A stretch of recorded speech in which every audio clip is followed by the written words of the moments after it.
3, 2, 1. Are we live or are we Memorex? Chris Holzmann, please wave hi. Disembodied Katie Kuykendall on the wrong screen, please wave hi. And the rest of all you've all met. So this is Cooler Than Hutton, talking about Radaeli. Now, for those of you who are just joining us and haven't before, the idea is not to throw shade on Hutton. Been there, done that, got the hate mail. And since, of course, it's British, it's very politely worded hate mail. They're very good about that. I applaud them. This is But to give people the idea that, hey, there's more out there than just cold steel and Roworth. And if you have good reasons for fencing cold steel or Roworth, go for it. But time and time and time again, we have people say, hey, what are my options? So today we're going to talk about Radaeli. And we have Chris Holzmann here, who is what's your current title?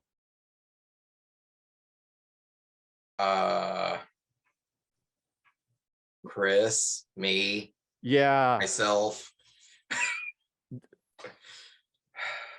So I know at one point you were at least a monitor. Yeah.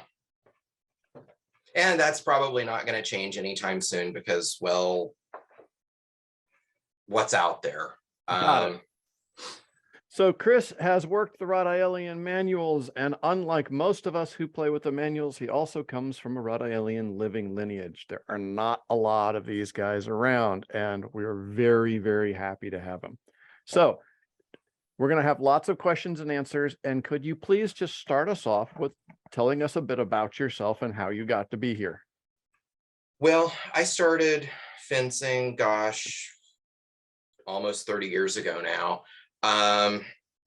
When I was a freshman in high school, and I started with Maestro Ted Hutton, who was a student of Giorgio Santelli in the late 40s and early 50s. So, you know, it was pretty far back in the day, and he was primarily a saber fencer. I think unlike a lot of the other people that sort of are still kicking around in the tradition that, you know, they're really foil fencers, a lot of them who also do saber. But Ted, first and foremost, really was a saber fencer who also did foil, also did epee, because really back in the day, everybody fenced all three weapons. There wasn't this level of specialization like we see today with modern competitors who really only do one and are kind of lost with the other two. But Ted was really, first and foremost, he loved saber, and he was with Santelli for 3 or 4 years on and off, at a really a good time for saber still, where the 1950s Italian saber was really strongly developed, but there was still a lot of Radaeli's method left because it was not that long ago in the grand scheme of things for them. Giorgio was born in, I think, 1897. So he came up fencing when it was still very much Radaelian saber. And he knew all of that stuff. And Ted always kind of said that, well, every now and then you'd catch Giorgio going, oh, we're going to do this thing. It's obsolete, but this is the way we used to do it.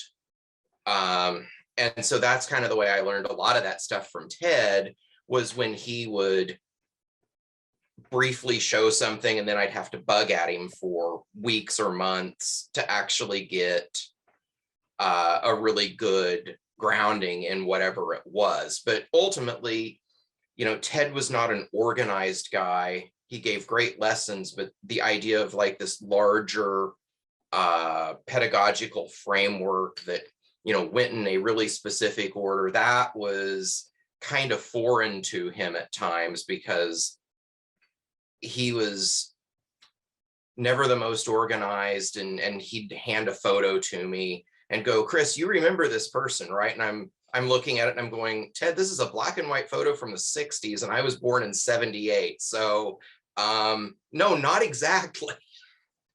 But eventually you would get, if you stuck around long enough, you'd eventually get everything. And I was always more interested in the old stuff than the new stuff.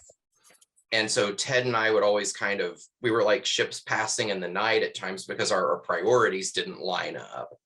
But eventually we kind of got everything that was still there.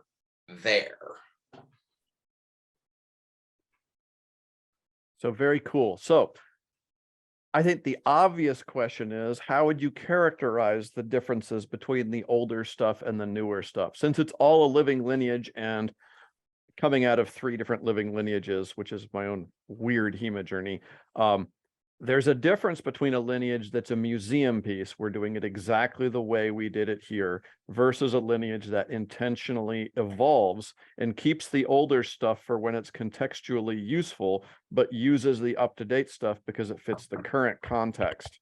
So how did that work out for you between the old and the new? How would you characterize it?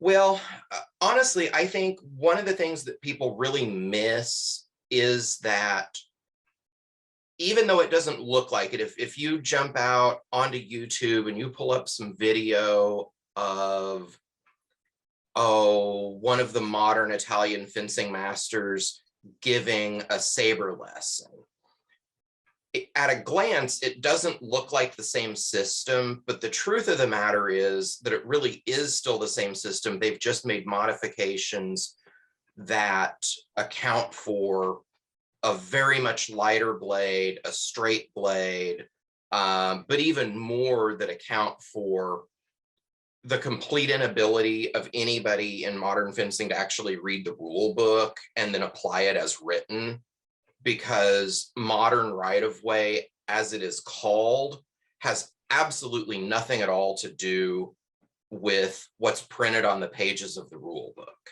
They're totally unrelated. Maestro Turan in Busto Arsizio has commented in the past that fencing is the only Olympic sport that literally has no rules, because the rules as enforced simply don't have any resemblance to what's in the book. So growing up, really, we didn't have, in the early 90s, we didn't have 19th century weighted fencing sabers. We didn't have curved blades.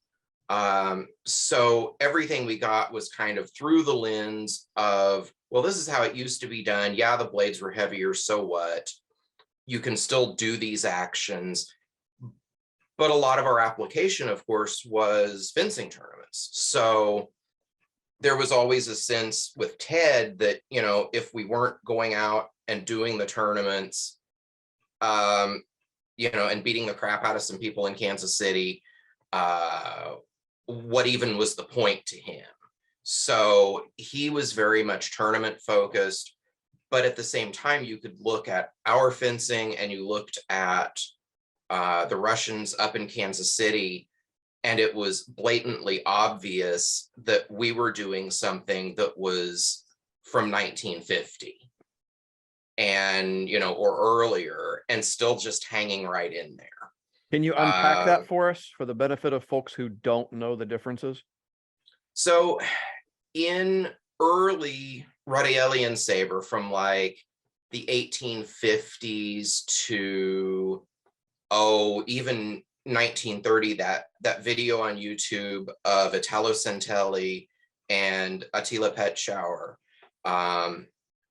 that lesson video is absolutely standard looking late Radaelian saber, a fully extended guard of third, a fully extended guard of second. All of the cuts are driven from the elbow, even though it's small. A lot of the cuts are small, but they are still driven and chambered from the elbow. Later, by the 40s, 50s, we see that guard of third. I suspect as people realized that the 6 to 8 millimeter saber blades that came in about 1915, 1920-ish, I think as people maybe started to realize that the 16 millimeter blades weren't coming back, I think you started to maybe see that guard of third, the arm became more bent and lower. We see that in the that Hungarian video with Dr. Posta. That's very clearly sort of a nexus point where the entirely old stuff is still a going concern, and people like Petschauer are still winning the Olympics with it. But on the rise is also this more bent arm guard of third, a preference for fencing from third as opposed to second. The Italians in that era, and even into the 40s and 50s when Ted was learning, you know, they shifted back and forth between guard of second and guard of third.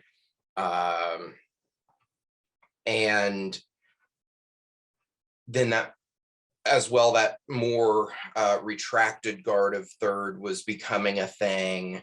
So once you start doing that, you start bringing in extending push cuts or extending push pull cuts, because I really think the idea of a pure push cut is, I don't think it's quite academically rigorous to put it that way, because really in that mechanic, you're extending into the target and you're running out of arm extension and lunge depth extension as you settle forward into the lunge. You're running out of that extension and that body movement inside the target. And so, you know, we're not going to reach out, hit, and pull towards ourselves. That's a terrible way to cut. But instead, we're cutting into the target, and natural follow through arc of the arm is what provides any pull as you track laterally into and across the target. And then as you really start to make some kind of a rotational recovery to guard, that's where you kind of get that appearance of a pulling cut, but really that is just recovery. You've already gotten in and you've done the damage, and now maybe you're cutting your way out a little bit, but it's not the meat of the cut, so to speak. And so you'll see that in a lot of the 40s, 50s video. You'll see them reaching out and tracking across the target. And you'll also see a lot of people missing and falling short of the target because they're reaching out and then pulling towards themselves. And that was something Ted used to complain bitterly about, was that you never start the pull until you're in the target, because if you do, that's how you miss and fall short. So really what we see as kind of the major differences to me is the Molinelli are bigger with the heavier blades. The elbow is more obviously bent because the blades are a little slower. And since we don't really have those extending push-pull cuts from guard, you don't really cut from guard as a committed first intention attack. Instead, you're making feints with the point, you're making little feints of cuts to the wrist. And what you really are trying to do there is to put your opponent in motion somehow, get them to move the blade, create a tempo and an opportunity that, thank you, create a tempo and an opportunity to make a big cut that's a fight ender. And of course, in the sporting side of things, you know, we weren't looking, well, okay, I take that back. We were looking for fight ending cuts because they're fun. But if I can just reach out and snag a little bit of the forearm, make a parry, and then hit them on the head as a riposte, that's even better.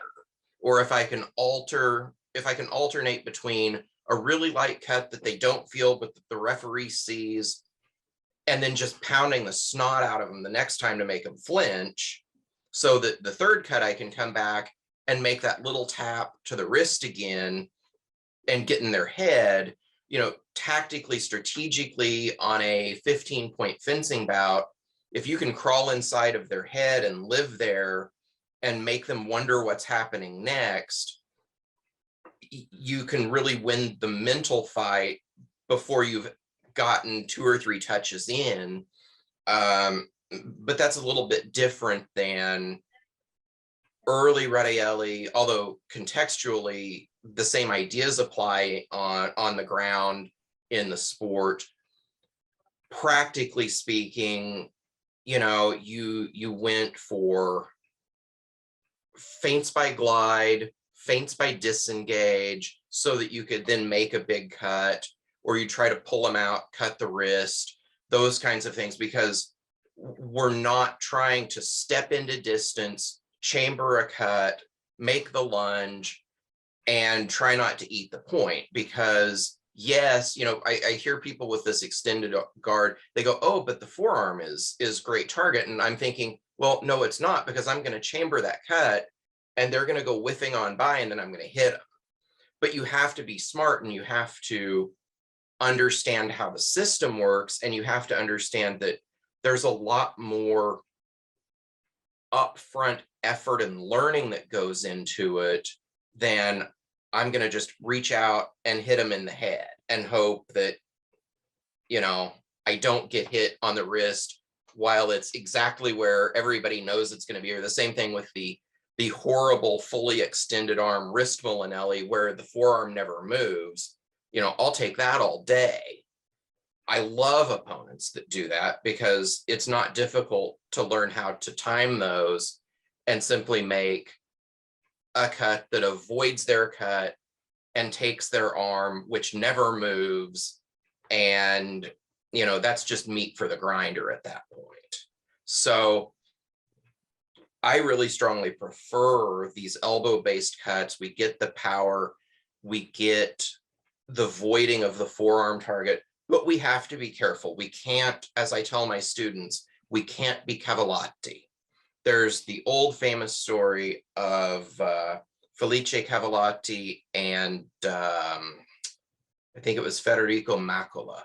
They were sitting members of Italian Parliament, 1898 or 99.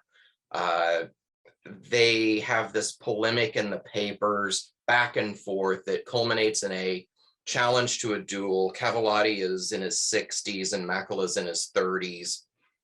I think it's Cavallati's 16th or 17th duel, or some kind of crazy number like that, with sabers.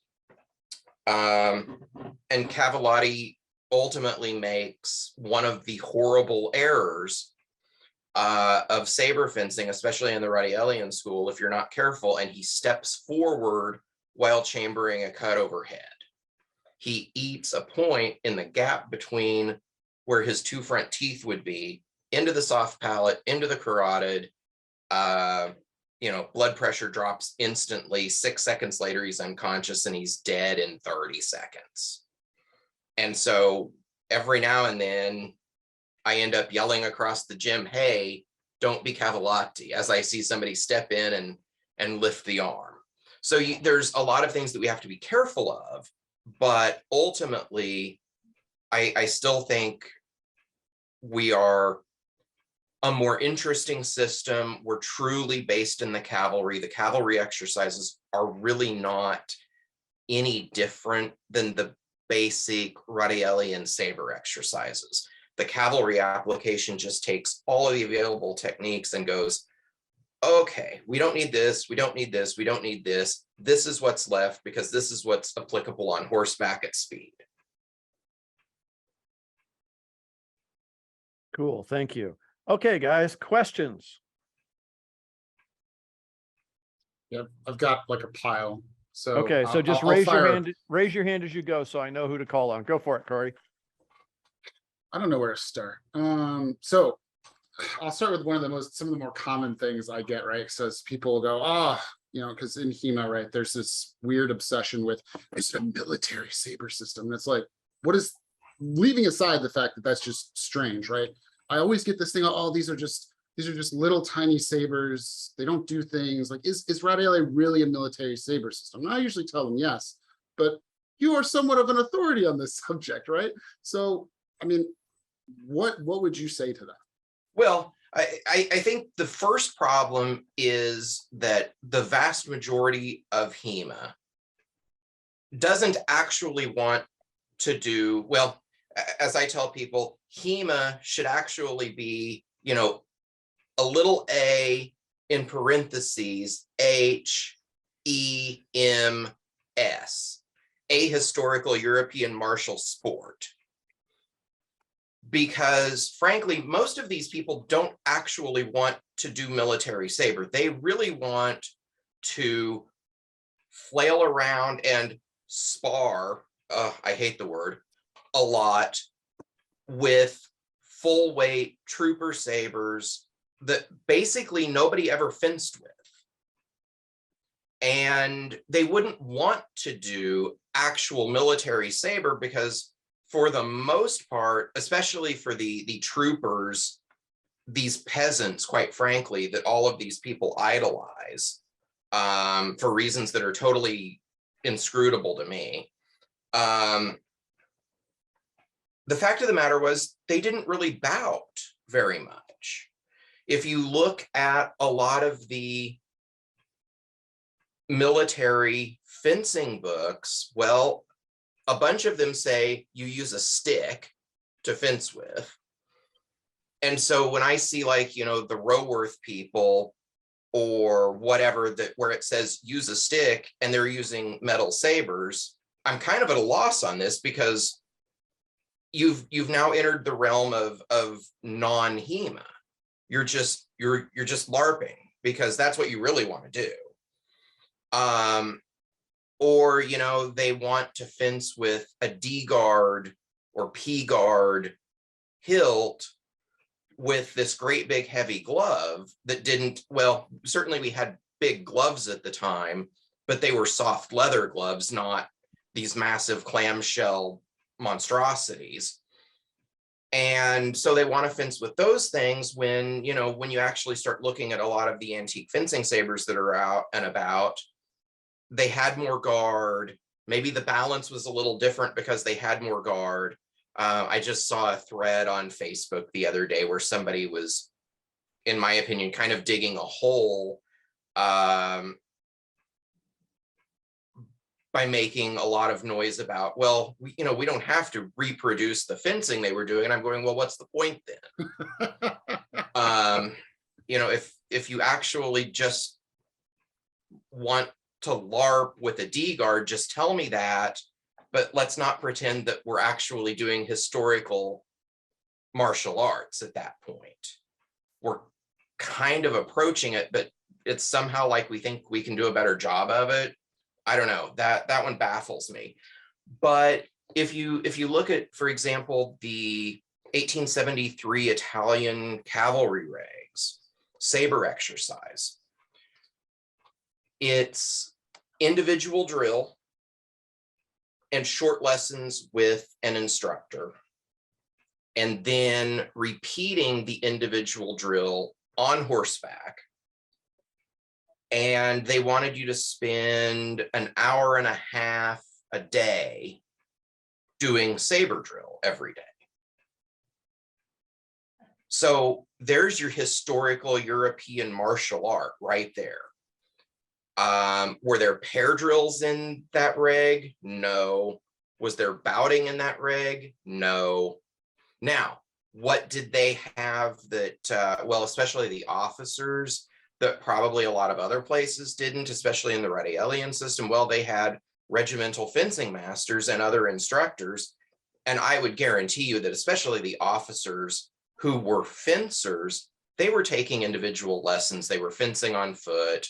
They were probably betting on these bouts because I know that was a thing. You know, there were fencing tournaments, but they had, guess what, fencing swords for it.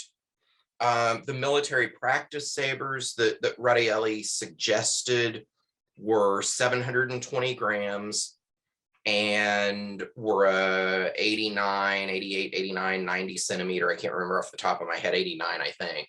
89 centimeter blade, 3 350 gram blade, 370 gram hilt.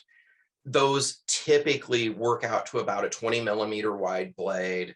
And on a full weight hilt, well, I've got one back here with a custom made to spec blade by Castile that comes in at exactly 350. The hilt came in, it's an antique, pretty close to exactly 370.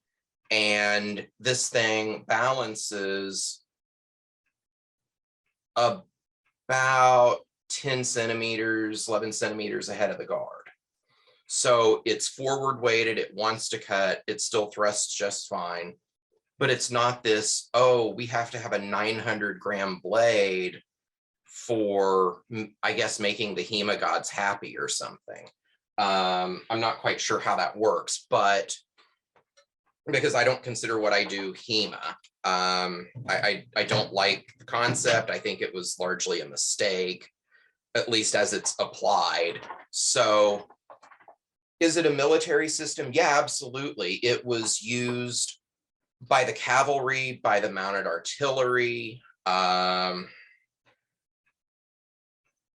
of the masters were. All of the masters were Radaeli's students or students of their students. The Del Frate thumb notch grip that got its start with the 71 cavalry trooper saber, then the 73 officer saber, and then that got spread all the way through the rest of the Italian army in 88. And then eventually through Europe, the Radaeli method goes. Well, the method, yeah, I'm just talking about the thumb notch grip. Gotcha. With the forward kick and the, yeah, we do. We've got 3 over there, my 73 and both of our 88s. So those got Left-handed. So it's a little hard to see here, but that forward kick of the thumb rest. Back a little.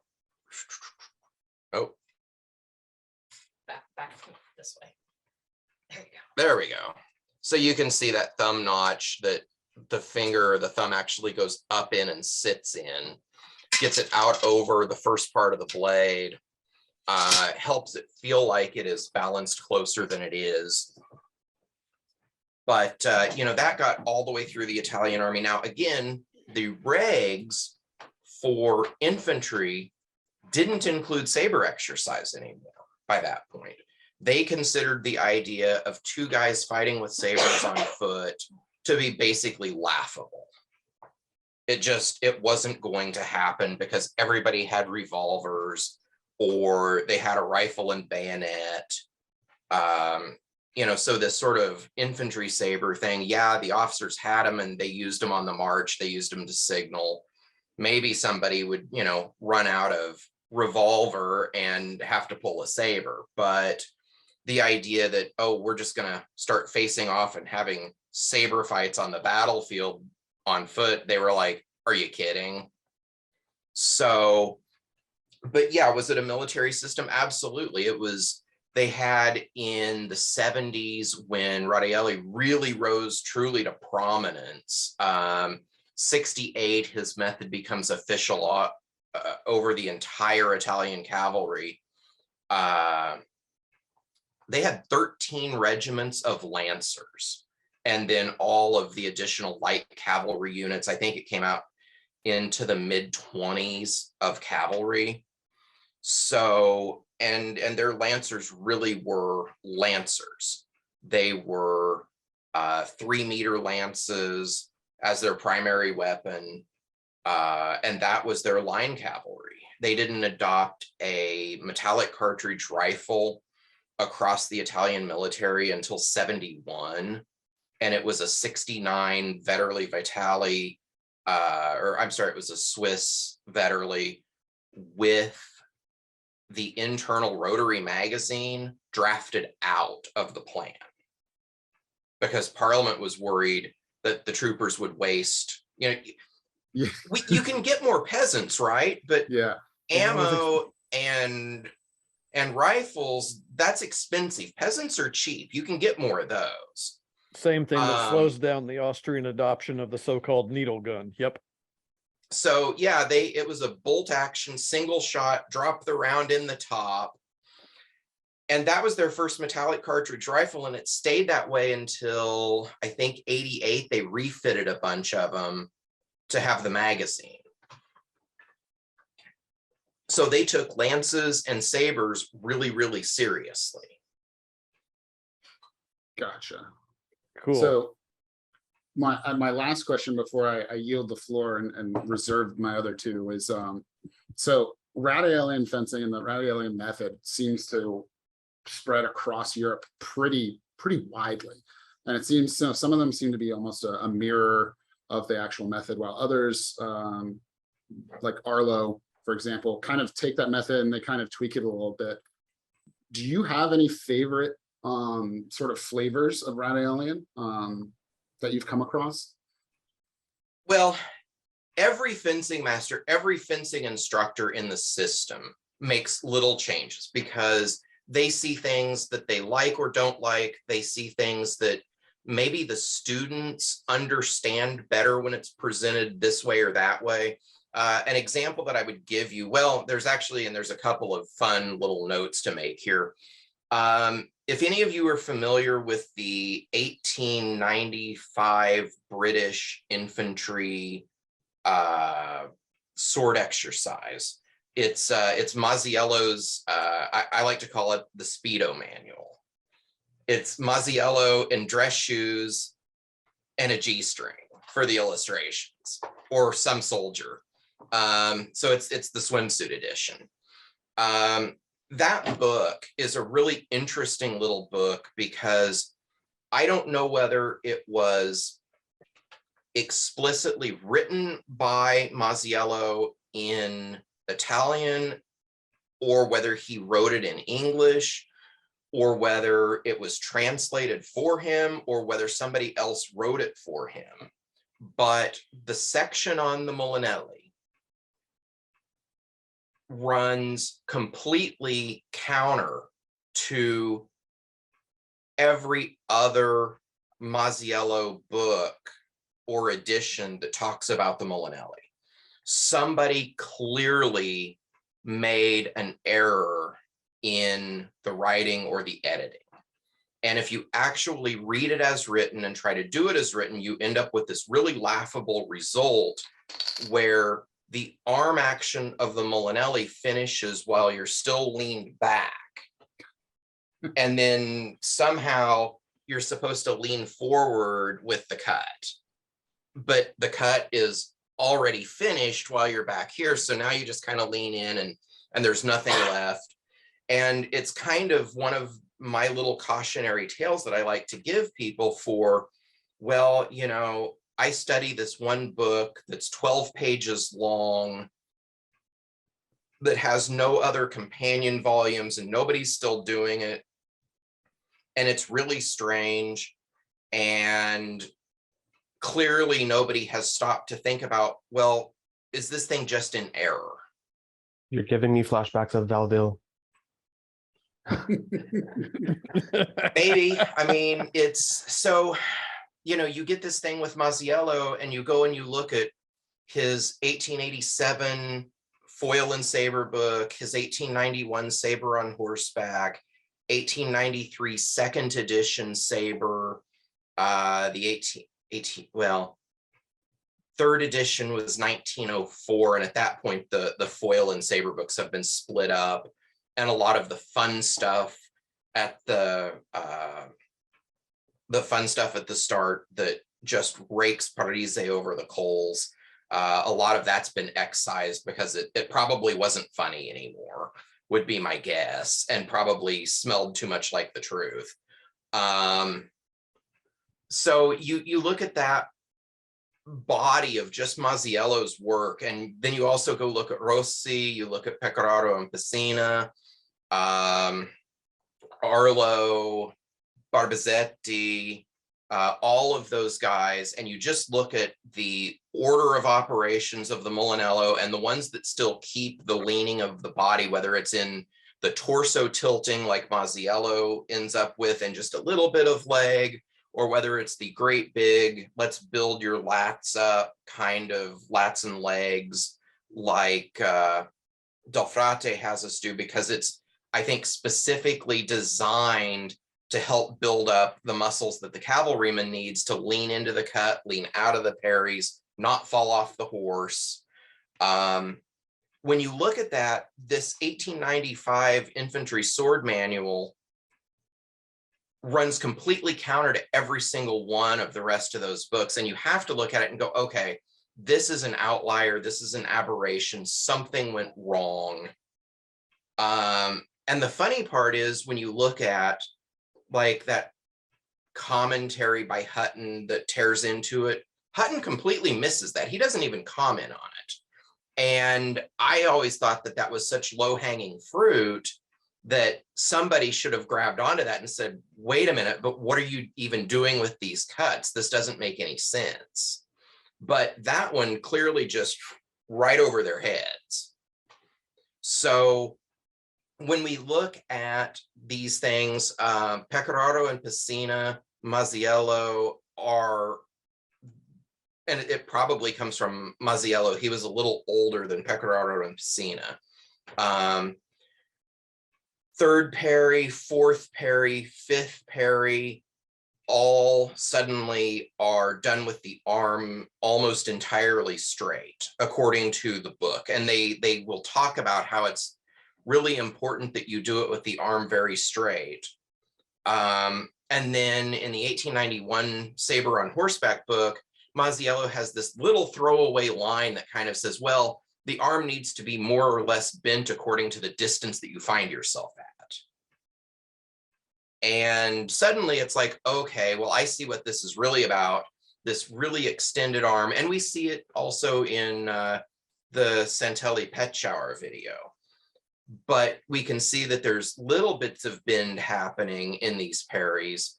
So my guess has always been that this was a pedagogical packaging tool because somebody was sitting in the sala one day or one session and going, why do these guys keep bending the arm so early? And why do they keep getting hit in the parries? Why aren't they listening? What is wrong with them? Okay, fine. I'm just going to tell them that we take the parry fully extended, knowing that they're going to bend the arm. They're not going to be able to resist bending the arm. And they're going to hit that sweet spot because I've told them to just leave it straight. You know, if I've told you once, I've told you 83,000 times, leave the arm straight. You get the result that you're looking for, and you just keep telling them that way. And it's a pedagogical tool rather than an actual desire that, you know, we're going to take fifth up here and, you know, have that big chambered cut come crashing through using your blade as a lever against your shoulder. Boom. So that's one of those things that I think as long as you really look at the larger body of it and you kind of understand what's going on, what we really see is that Barbazetti, Mazziello, Pecoraro, and Pessina, they all have just slightly different viewpoints. They vary a little on certain things. Some of them keep certain actions, some discard certain actions. But it is all largely coherent, and it's all obviously one system with different preferences. So personally, you know, I think the original Del Frate, that comes closest to what I learned, especially in terms of 3, 4, and 5. We're bent, we're forward with the point. Third, we're taking half bent, hand at shoulder height because we want to catch the weak or middle of the incoming blade on the strong, rather than out here where, again, they're going to use it as a lever against us, or where you're meeting almost guard to guard at lunge distance and, you know, a little bit more wrist work or a little angulation, and suddenly it's coming in just around your parry because you're so rigid out here instead of getting back here and blocking it out. So I think you have to just be a little bit careful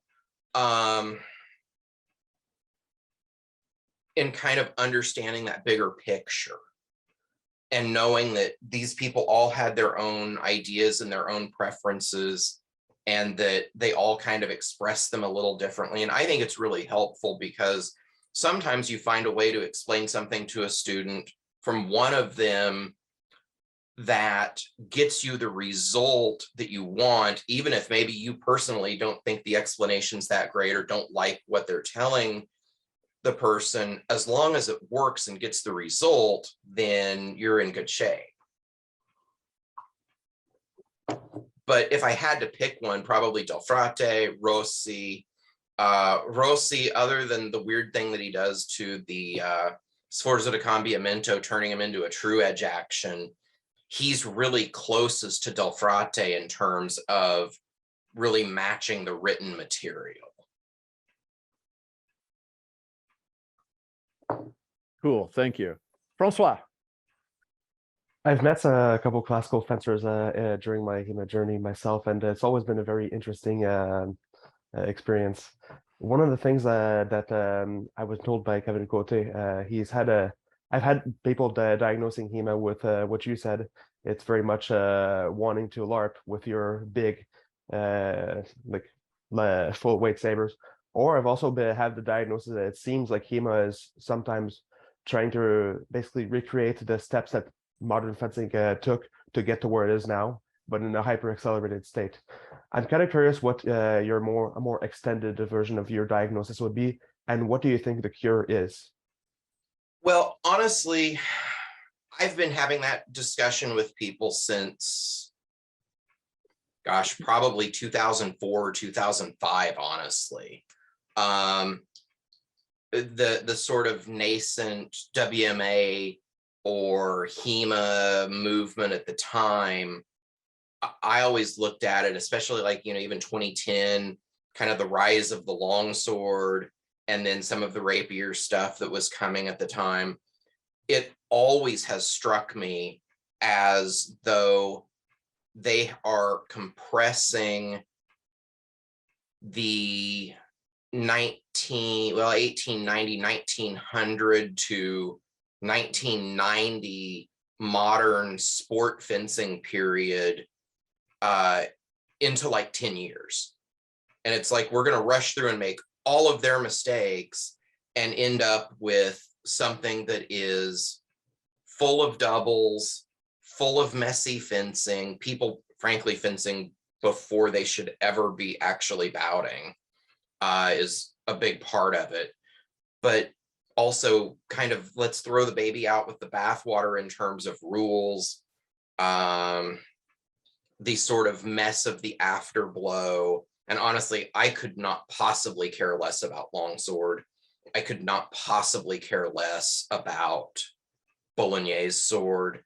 But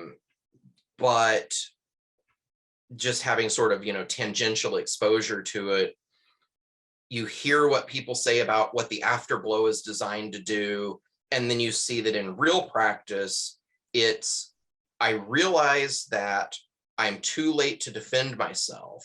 So instead of defending myself, I'm going to wait and make a really late counterattack so that I salvage something. And that's really no different than trying to double out an epee. It's not necessarily, you get 2 touches ahead and double out because you save energy. That's kind of a just time-honored epee rule in a sense, that get 2 touches ahead, double out, because at that point, you've shown you're the better fencer. Now you're just advancing the score to be done with this person. But like the afterblow rules, yeah, let's just apply this afterblow to 19th century saber, where we had often pretty well-defined rule sets already.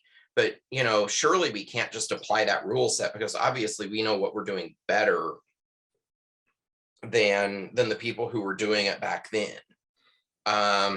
We see the fencing on the ground, La Scherma da Terreno.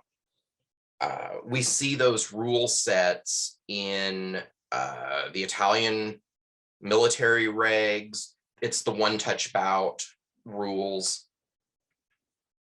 And, you can run one of those tournaments in a da terreno one-touch round robin format with like 20 people in an hour. So I think they're terrible in terms of showing who the best fencer is. But what they really do is they emphasize the role that fortune and chance play in fencing. And if you think about the context of the time, in Italy especially, you had this enormous dueling culture full of its own contradictions. It's illegal, it's a capital offense, you can be executed for it. But if you run it according to one of the established dueling codes, then it becomes basically a misdemeanor where the worst you get is a year in jail. And if you pay off the right official, they go to the wrong place at the wrong time and go, oh, I didn't see anything. You could be cashiered out of the army if you refuse to fight because you could be labeled as a coward. But on the other hand, it was still illegal and you might lose rank. It was a very odd thing and a very odd time. Parise's book in '84 originally was supposed to be published with a dueling code attached. And at the very last minute, somebody said, well, wait a minute, dueling is illegal, but the committee wanted a dueling code in it. And somebody said, well, but dueling is illegal. What does that say if we have an official military textbook with a how-to on breaking the law? And so they omitted the dueling code, and it wasn't published until 1897 when he updated it. So I'm a little bit losing my focus here, but I think when we look at all of this stuff and we look at that one-touch bout tournament format that ran alongside very standard 5-touch bout, round robin, flights of pools that ended in a final pool, or some versions of it, and those had right-of-way rules. Even the 1910 Italian rules, that's kind of what I'm pulling from. Some of the earlier ones are a little less clear, but still very clearly had rules and priority orders to resolve doubles, which is nothing but right-of-way by a different name. The tournaments, some of them had simply a time limit and you stopped the clock between touches, and whoever had more touches at the end of the time won. So really, what is that one-touch format for? Well, that one-touch format is to try to crawl into people's heads and go, hey, that dueling business, this tournament style is designed to prep you for that duel. And what it's really designed for is to make you think twice about it when you go out and, suddenly it's a double, you're both out. Or one touch, you go forward, you're dead. Or the round robin, and suddenly you're a pretty good fencer, but you're not a quick starter. And suddenly you're out there with 2 touches at the end of 10 bouts. And I think the idea is just to kind of get people to think about the amount of danger that's involved. Cool, thank you. Marcus, also you're on mute. Yeah. So talking about further about HEMA is let's say I want to learn this Radaelian stuff and I have no school around. There's nothing but maybe I'm in a HEMA club and people say, hey, this stuff is cool. We want to do this. Is there any way without a maestro or master to learn this, in your opinion? Well, I think you can get somewhere close. And certainly there are people who may end up as decent fencers. It's going to be a lot more difficult. It's going to be a lot more time consuming. There's going to be a lot more false starts along the way. The best advice that I can ever give people is go find a good fencing club. Take some épée lessons, learn basic footwork, learn tempo, learn measure, and, then look at the books and go, okay, well, maybe I need to take all this bouncing and hopping out. Maybe I need to sit down on guard. Maybe I need to open my knees instead of this, let's fence 3/4 forward with the rear knee turned forward that we see. I won't say it's exclusive to modern fencing because it's not. If you look at a lot of modern Italian and even some of the modern Americans right now, especially the women, they tend to be better technical fencers than the men. Why that is, the same thing's kind of true. Women's tennis is better looking technically half the time. But the women tend to be better looking technical fencers.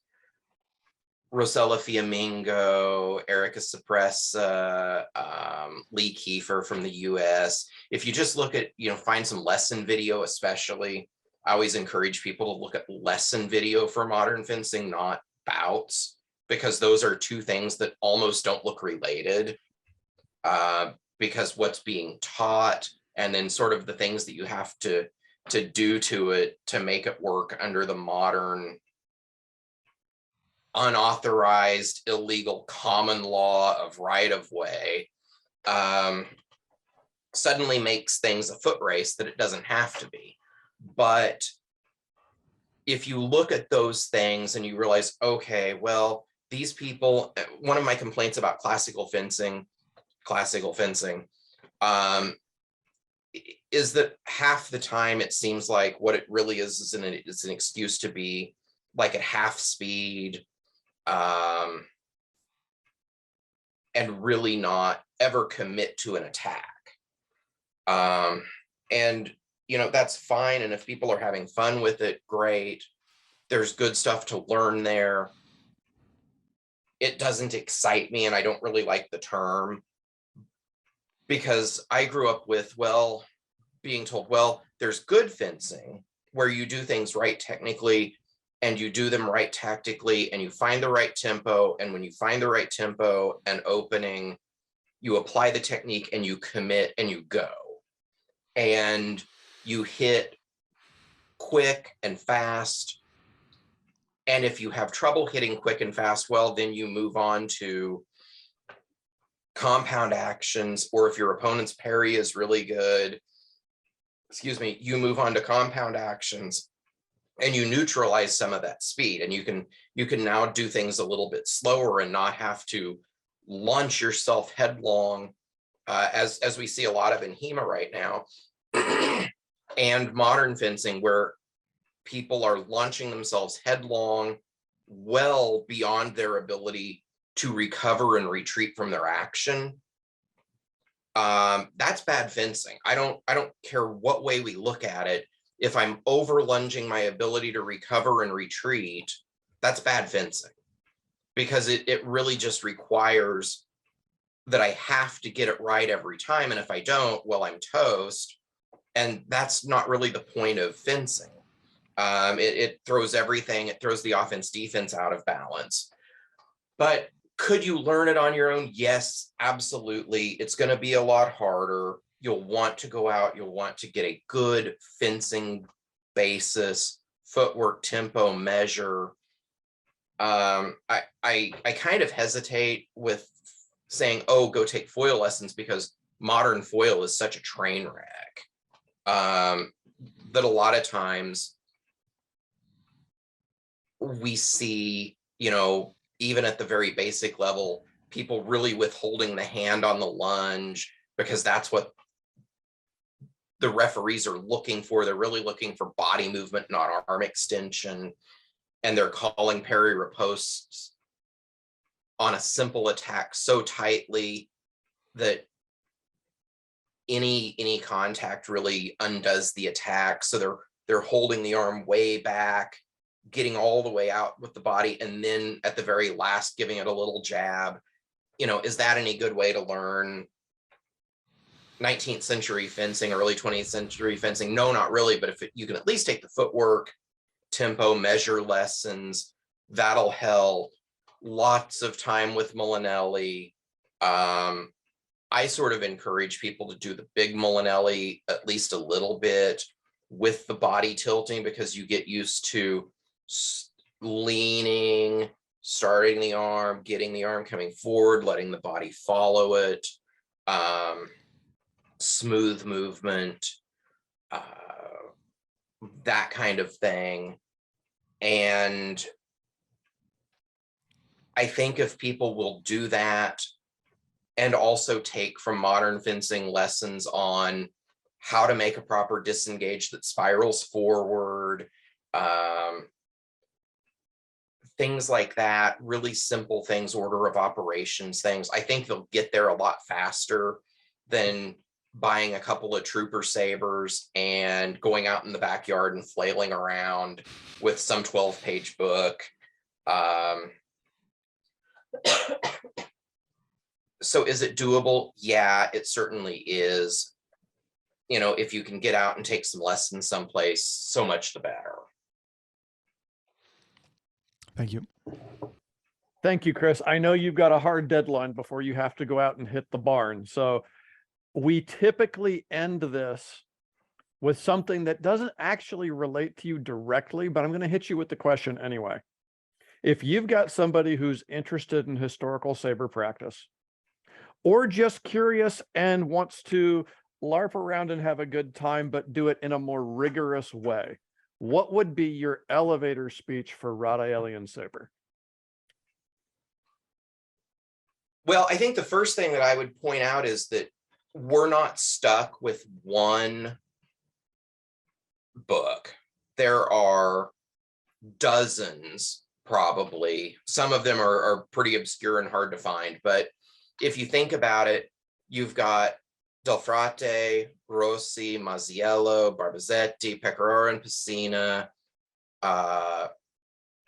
Wright, which is an abridged translation of Mazziello, Lieutenant Betts, who was a student of Magrini, who was a Mazziello student. Those two are in English. Those two are available online for free. You've got Arlo and some of these other guys that are a little bit removed. You've got some weirdos like Terone, who, okay, that's a little bit strange. But we've got so many sources in the system that questions that arise, you can read these books and you can get a sense, if you're careful and you put some thought into it, of what the commonalities are, what the differences are, and you can start to draw some conclusions. And of course, it helps if you've got, frankly, 10, 20, 30 years of experience in a living tradition that maybe knows some of these rules. But you can start to figure out what they're really getting at, because we've got people saying things in different ways. Maybe one will make more sense to you than another, and they're all part of the system. It's like, what is it? Was it Arlo or one of the others that has the edge down fourth parry, the low fourth for protecting your crotch? And if you see that, and then you do some other reading, and you see people complaining that the Radaelians cut the crotch a lot, and suddenly it goes, oh, okay, well, that really was a thing. But also, if you look at the earlier works, well, why was that? Why were we making those cuts so vertically? Well, we're doing it because it's military saber. How do I hit a trooper on foot in the head as I ride by? Well, I skim the side of the horse. So my rising cuts on foot are a mirror or a reflection of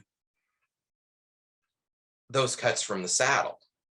They're easier in the saddle, I'll say that, because the articulation of the shoulder on the right side makes that steeply rising cut quite difficult. But those are things that they're all there, they're all in the system. And especially if you've got access to some of the other commentaries Gelli's stuff, Angelini's stuff, Parise for what it's worth, because the truth of the matter is I don't think Parise was ever that opposed to Radaeli. He was simply the guy who was available at the right time in the right place, with political weight behind him and the vacuum left by Radaeli's death, in this newly established Italy to fill in that void. You know, they kind of officially taught Parise's system, but it was really only lip service, and really they tacitly just kept right on teaching Radaeli's sabre method, because the cavalry refused to adopt Parise, something like 7 or 8 years running, before they finally reformed his system enough to make it palatable. And even then, you know, by 1910, he passes away. Pecoraro and Pessina are fully in power, and they revert it right back to a Radaeli hybrid system officially, which is really just formalizing the already existing situation. But that's the big thing that I would push, is that if you have to do this from a sort of reconstructive point of view, you want something with as many data points as possible, because then you can find the outliers and the errors and go, oh, okay, so maybe this thing really just, this isn't right. Somebody wrote something badly. Somebody translated something badly. There's a great example in Barbazetti's book of the yielding parries. They read in English kind of like, you know, a thrust comes in as a glide in the low outside line, and it sounds like, you know, it's coming in here, and you're going to go this way and force it upwards across your high target area in order to make your riposte. I mean, in order to get hit. No, in order to make your riposte. And it reads like that. And I haven't tracked down the Italian version of his sabre book. I've got the Italian version of the foil book, and it doesn't read really clearly either. But if you look at every single one of these other guys in this system that comments, including Parise, because, you know, the foil system kind of blends. Mazziello blends more of Roseroll into it. Enrichetti really was the guy who reformed Radaeli's foil system, because it was kind of strange before it. And it kind of looked like, well, we do sabre, but we're going to take all these cuts out and we'll just leave the thrusts behind. And, you know, here's this great big coupe with a foil, because somebody said we had to have a foil book, and, you know, we forgot about it until like 6 days before submission was due or something. It was just very strange. But Enrichetti comes in and reforms it. It looks more French, and it's very, you know, half Italian, and that's fine because it's the north of Italy. But we see things like Barbazetti with that weird yielding parry. But you look at Parise, you look at Pecoraro and Pessina, you look at Enrichetti, and a bunch of these other books. I went through and did kind of a survey of them all, and every single one of them is clear that that action presses down over the outside. You know, it's coming in here, so you press down and across into fourth, not fish it up across your vital target area. And when you look at the Italian in Barbazetti's book, it's kind of a little vague. And I can see where, you know, Gaugler reading it and, you know, writing his own book, I can see where he might have read that as bringing it up and thought it was something novel and really interesting and exciting. I just don't know that I believe that Barbazetti was this one true outlier rather than that it was kind of a vague reading and maybe a mistake in editing that nobody caught. I mean, we know that happens in fencing books. Look at Gigante, where every single version of Gigante has the plates for the disengage or contraccavazione inside and outside. Every single version has those plates reversed with the text. And basically nobody caught it in any of them. So we know those errors happen. I know I find errors in my books after going through them half a dozen times and I go, oh gosh, that is so embarrassing. How did this happen? So I think that's the big thing. In addition to just being able to go out and take lessons with somebody, if you can find somebody or do a little traveling to get there. We also have all of these books where we can go back, we can double check this stuff. In addition, and on my end, you know, I know what my master taught me. I know what he kind of said about what Santelli did. We have a lot of video that's, you know, as people digitize archival footage, every year we're getting more and more footage from the early 20th century. And lo and behold, the vast majority of it looks like what I was taught. And sometimes we find it in unexpected places. That old Leon Bertrand flashing steel video. Well, and it's a really funny video because they say, oh, this is the old saber, and here's this new Italian saber. Well, what was the old saber? Well, it was Italian too, and it's the same system. It's just a different expression of the same thing. And it's Mazziello. And Mazziello is Radaeli with a little bit of extra stiffness in the arm. So we have all of this that we can go back, we can look at, we can start to see what those guys did back in the day. And we've got a lot of their books, we've got the living tradition, and we get a lot closer, I think, to being able to really definitively say, yes, there are right answers here. There are right ways to do these actions, and there are wrong ways to do these actions. And especially when we look at the things that people complained about the Radaelians, oh, they hit like the blow of a hammer. Well, Del Frate tells us to right in the book. You know, they hit too hard. Well, yeah, that happens when you chamber a cut up here with a 720 gram saber and we drive it and snap it and bonk them on the head.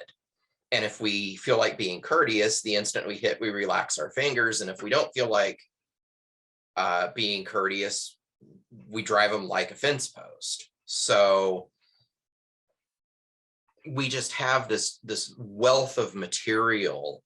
And I suspect, honestly, that makes it not HEMA popular, because it's really hard to translate a 12-page book and suddenly be an expert.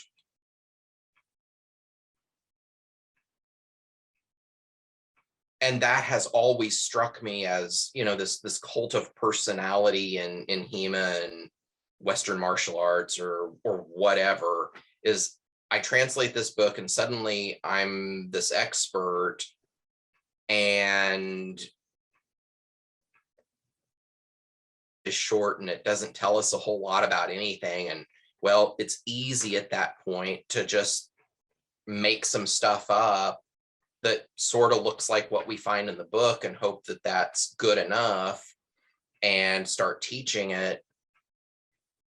And suddenly, you know, you're an instant expert and you didn't have to put in 10, 15 years learning how to fence and learning how to teach. So I don't know. I find it a little frustrating at times that people want to really put a ton of effort into something that is very, very speculative when there are still real sword systems out there in a living tradition format, and they'd rather let those die so that they can go play with, you know, longsword from some bad poetry.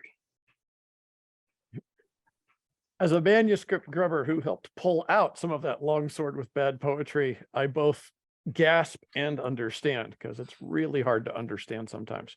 All right, we have taken you over time, so we're going to have to close this one down. Thank you very, very much, Chris. Do me a favor and shoot me some links for just accessible material. I know there's a wealth of stuff, but just a couple of things you'd like me to put down in the comments that people can easily click on. Obviously, your translations, any video you think people should absolutely see, that kind of thing. Cool? Okay.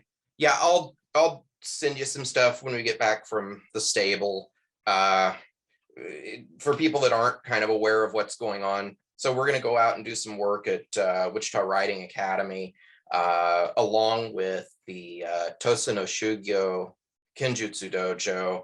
We are kind of in the baby steps of starting an equestrian program, getting Radaeli's saber method back in the saddle for the first time, probably other than in the Italian military, to the extent that like the Montebello Lancers still have sort of a historical unit. I don't know how much they do beyond the riding, whether they're doing any of the actual saber exercise, or if it's riding and charging and, you know, that's about it. I don't know, but I've seen some of their videos and it's really nice looking stuff. But it's basically just the equitation side of it. And anyway, we're trying to get this thing back in the saddle. And we've worked out a really nice deal with the Riding Academy. We're going to be working with their lesson horses and kind of developing. Yeah, and their lesson horses are they're interesting critters because they're mostly used to hauling around kids, and they kind of largely ignore a lot of the input. And it's going to be kind of fun desensitizing them and getting them resensitized to leg aids and things like that. There's a lot of like retired dressage horses and show horses and things like that really had good training, but after years of hauling around kids, they're like, well, I'm in charge here. I'm just going to do my thing and you can just sit there. So, but we're working at getting both a sort of Satsuma era Kenjutsu cavalry system back in the saddle, as well as our Radaelian saber stuff. And so part of the deal is that we're going out and doing a lot of stable chores and pitching in and mucking stalls and clearing brush and painting fences and all the sweat equity. All the sweat equity to show that we're not super duper weird and can be trusted around animals. And we've been doing kind of intro riding lessons. And after the first of the year, we're going to start picking up and starting to do some of the desensitization stuff and getting the horses used to wood and steel weapons and lances and things like that. Probably have to go out and do some saber drills and kenjutsu pair drills and things like that around the horses for a while, get them used to it before starting to actually do any weapons work with them. You know, safety has to be job one on something like that because those horses don't have a whole lot of choice in the matter. So you have to kind of respect the animal's boundaries and really work our way up on it. So we're heading out there to go put in some more sweat equity and continue to show that we're not too weird to be trusted around the horses. We're Very weird, cool. harmless. Yeah. Yeah, weird but harmless. Yeah. Please keep us in the loop on that because that's really exciting stuff. We will do that. I'm really hoping that we'll get comfortable enough to start doing the weapons work in the next 6 or 8 months and you know, start to have some results and some fun to show. Very, very cool. All right. Thank you very much. We'll let you get out to the barn and I will get this cleaned up. And once I get links and stuff, we'll get it online. Okay, sounds good. And I'll shoot you some manuals and some videos and the like. Okay, awesome. Appreciate you.